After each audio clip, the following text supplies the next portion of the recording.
Chapter 15. I am the true vine, and my Father is the vine grower.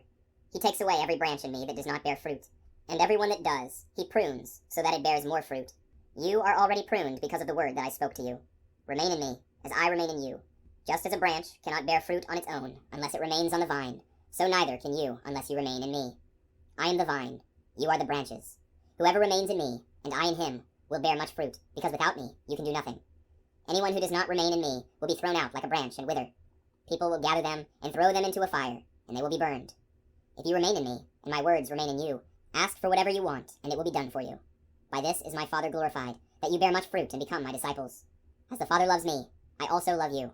Remain in my love. If you keep my commandments, you will remain in my love, just as I have kept my Father's commandments and remain in his love. I have told you this, so that my joy may be in you, and your joy may be complete.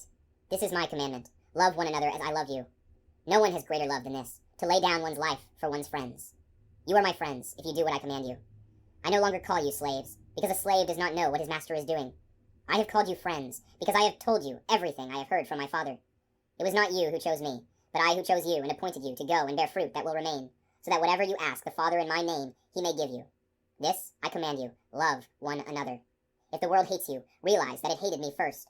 If you belong to the world would love its own. But because you do not belong to the world, and I have chosen you out of the world hates you. Remember the word I spoke to you. No slave is greater than his master. If they persecuted me, they will also persecute you. If they kept my word, they will also keep yours. And they will do all these things to you on account of my name, because they do not know the one who sent me. If I had not come and spoken to them, they would have no sin. But as it is, they have no excuse for their sin. Whoever hates me also hates my Father. If I had not done works among them that no one else ever did, they would not have sin.